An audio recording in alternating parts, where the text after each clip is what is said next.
Football তারকা Cristiano রোনালদোকে নিয়ে মানুষের আগ্রহের কমতি নেই। তার জীবনযাপনের প্রতিটি মুহূর্তের খবর রাখতে মরিয়া ভক্তরা। তবে তারকা ফুটবলারকে নিয়ে এবার নতুন তথ্য দিয়েছেন সৌদি আরবের আল নাসর ক্লাবের সাবেক গোলকিপার ওয়ালিদ আব্দুল্লাহ। কি বললেন এই সৌদি ফুটবলার? বিস্তারিত শেখ ফরিদের রিপোর্টে। ক্রিস্টিয়ানো রোনালদো সৌদি আরবের ফুটবল ক্লাব আল নাসরের হয়ে খেলার পর থেকেই পর্তুগালের এই অধিনায়ককে নিয়ে বেশ কিছু গুঞ্জন তৈরি হয়। এর মধ্যে অন্যতম রোনালদোর ইসলাম ধর্ম গ্রহণের বিষয়টি। তবে এই গুঞ্জনের মধ্যেই রোনালদোর ইসলাম ধর্মগ্রহণ নিয়ে কথা বলেছেন সৌদি আরবে আল নাসর ক্লাবের সাবেক গোলকিপার ওয়ালিদ আব্দুল্লাহ। বলেন, রোনালদো ইসলাম ধর্ম গ্রহণ করতে আগ্রহ প্রকাশ করেছেন। দ্য এক্সপ্রেস ট্রিবিউনের এক প্রতিবেদনে এমন তথ্য জানানো হয়।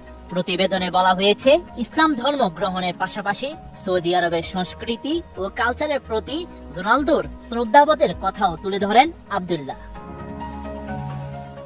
সাবেক গোলকিপার ওয়ালিদ জানান, রোনালদো আসলেই ইসলাম ধর্ম গ্রহণ করতে আগ্রহী। তিনি তার সঙ্গে এ বিষয়ে কথা বলেছেন।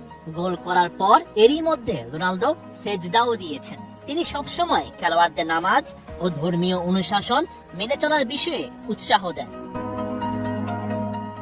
আল নাসরে সাবেক এই গোলকিপার আরো জানান, শুরুর দিকে তিনি রোনালদোর খুব কাছের মানুষ ছিলেন, কেননা পর্তুগালের এই অধিনায়ক ক্লাব, কালচার বা সংস্কৃতির সঙ্গে পরিচিত ছিলেন না।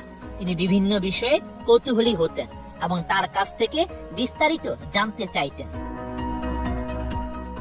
এছাড়া গত বছরের মে মাসে পর্তুগাল এই ফুটবল তারকার খেলার মাঠে সেজদার ঘটনা তুলে ধরে আব্দুল্লাহ জানান, রোনালদো গোল করার পর যখন মাঠে সেজদায় লুটিয়ে পড়েন, তখন সব খেলোয়াড় একযোগে আল্লাহু আকবার বলে চিৎকার করেন।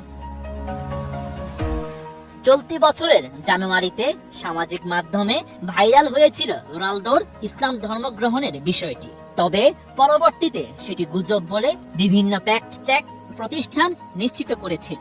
কিন্তু এবার একটি টিভি শোতে আল নাসরের সাবেক এই গোলরক্ষক দিয়েছেন অবাক করা সব তথ্য।